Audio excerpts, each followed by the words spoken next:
Analicemos esto con el analista Franklin Pareja. Bienvenido y gracias por acompañarnos. Buenos días. Natalia, buenos días. Qué gusto como siempre. ¿Cómo cree y por qué cree que se realizó la lectura tardía de la carta de renuncia de Evo Morales? ¿Qué cree que hay detrás de esto, si es que lo hay? Bueno, lo que se me ocurrió a mí pensar cuando vi esta decisión, que me parece absurda, porque la extemporaneidad no se da por el hecho de que todavía habría alguna posibilidad en términos legales de hacer este tratamiento, sino porque el presidente, de acuerdo al artículo 170, renunció.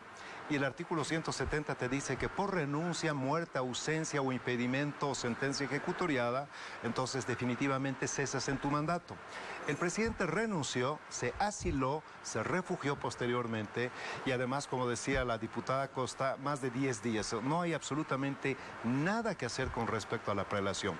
El tratamiento supondría que en Bolivia ha habido 2 presidentes, pero fíjate tú la incongruencia y el mundo paralelo de los asambleístas del movimiento al socialismo, que aprueban la prórroga de mandato reconociendo implícitamente la autoridad y la presidencia de la señora Áñez y también la suya propia en cualidad de, en este caso, asambleístas. Entonces, ¿qué podría haber de trasfondo? Después de que el señor Evo Morales renunció, se le instauraron una serie de demandas. El Ministerio Público lo hizo por sedición, terrorismo, instigación a la violencia. Y si el presidente o expresidente Morales supuestamente fue presidente hasta el 21 de enero, todas esas demandas no serían pasibles o aplicables a él, porque en su condición de presidente tenía que ser sometido a un juicio de responsabilidades. ¿Cómo se activa un juicio de responsabilidades? Por 2/3 de la Asamblea Legislativa. La próxima Asamblea, difícilmente un partido político o alguna fuerza va a tener 2/3 y entonces inviabilizaría cualquier posibilidad de instaurar un juicio de responsabilidades y se extinguirían o simplemente no se aplicarían todas las demandas que tiene en este momento el señor Morales. Una triquiñuela podría ser absurda, que no tiene piso e inclusive si se tiene que analizar desde el punto de vista estrictamente técnico-jurídico, prácticamente precluyó la posibilidad de poder haber hecho un tratamiento a la renuncia. Bueno, lo que decía Jimena Costa hace instantes, habló de un abandono de funciones, también usted lo ratifica, el tema de que dejó más de 10 días el país. Detrás de esto, a su parecer, había entonces un blindaje legal para Evo Morales. Bueno, hay una corriente dentro del MAS que quiere todavía generar una protección y date cuenta que el MAS no está dividido, está fracturado.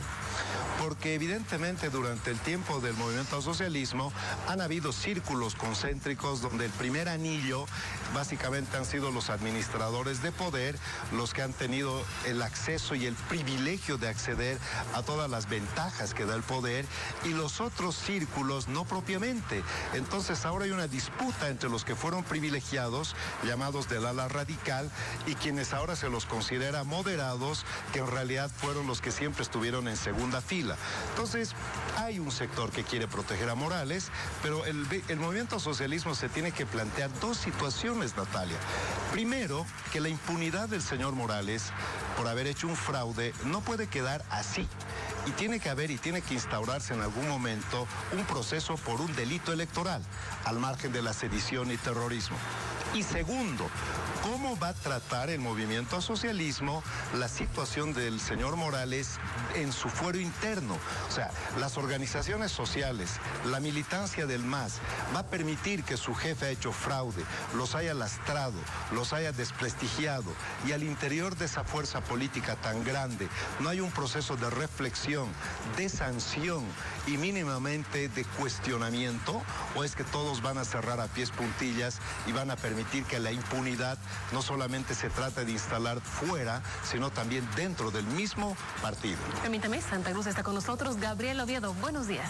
Buenos días, Natalia. Saludamos a nuestro invitado. Señor Parejas, explíquenos, por favor, en esa situación, en ese escenario que nos planteaba de protección de parte de parlamentarios del movimiento al socialismo a Evo Morales para que se le instale, en todo caso, un juicio de responsabilidades, ¿qué pesaría más? ¿Esta lectura, esta aceptación de renuncia de parte de la mayoría parlamentaria en la Asamblea, o el fallo del Tribunal Constitucional, que en su momento aceptó la renuncia y reconoció la transición del gobierno? Desde el punto de vista técnico, definitivamente el fallo del Tribunal Constitucional, que es el que hace la interpretación y la única institución, en este caso, la única instancia que tiene tuición para hacer esta interpretación. Pero además, Gabriela, nótese un aspecto fundamental. El momento que la Asamblea Legislativa aprobó la ley que permite y viabiliza la prórroga de mandato, hay un reconocimiento implícito a la presidencia de la señora Yanine Áñez y a los asambleístas legislativos. Entonces, no puede ser que el 21 de enero se diga que el señor Morales o se acepte la renuncia del señor Morales. Eso supondría que desde el momento en que renunció el señor Morales hasta el 21 de enero han habido 2 presidentes en Bolivia, y esa absoluta incongruencia, en todo caso, si se tiene que resolver técnicamente en algún momento, va a ser nuevamente puesta en consulta al Tribunal Constitucional, y el Tribunal Constitucional no puede ir ni desdecirse en una línea donde los asambleístas pareciera que viven en un mundo paralelo, pareciera que inclusive no se dan cuenta ellos mismos qué es lo que han legislado, qué es lo que acaban de aprobar, y además en qué problema estarían intentando sumir al país sin tener ningún piso ni base jurídica. Y en este marco, Yanine Áñez ayer dio un informe a la Nación. Quisiéramos conocer su opinión y también su opinión con respecto a la posibilidad que comienza a sonar incluso entre algunos de sus ministros de que ella se postule a la presidencia. Un mensaje escueto, no a la usanza antigua, donde además había una manipulación de datos cuidadosamente seleccionados para tratar de proyectar un desempeño muy exitoso. Lo que hemos visto ayer es que después de más de una década, finalmente tenemos los bolivianos, a través de un nuevo gobierno, acceso a una información que definitivamente nos muestra que el desempeño y las historias que nos han contado durante este tiempo, pues no son realmente en su integridad o en su totalidad como las trataban de magnificar. La señora Yanine Áñez tiene una candidez natural que ciertamente gusta y además seduce a una parte importante de la población para que se trate de instalar en el imaginario popular que su potencial candidatura tendría un piso importante. No obstante, yo creo que tenemos que recordar un aspecto fundamental.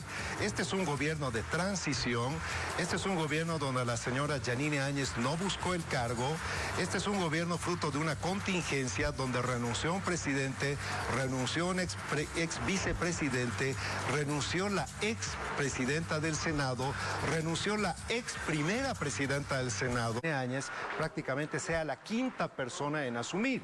Entonces, ¿qué es el mandato o qué es en este caso el objetivo final? No es haber convocado a un Tribunal Supremo Electoral. No es en este momento simplemente organizar el proceso de elección, sino culminar el proceso de elección de manera exitosa. Y si este gobierno de transición logra hacer eso, recién podremos decir que ha cumplido la verdadera o el verdadero objetivo para lo cual está ahí.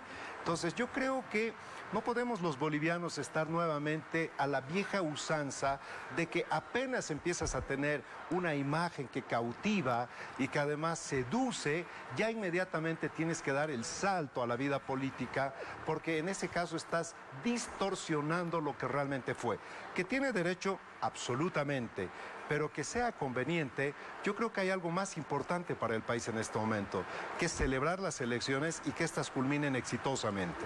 Le agradezco mucho por su análisis y por acompañarnos esta mañana. Natalia, un gusto. Es Franklin Pareja hoy con nosotros hablando sobre la carta de renuncia que fue leída en la Asamblea hace unos días y también analizando el mensaje de Yanine Áñez. Continuamos con más.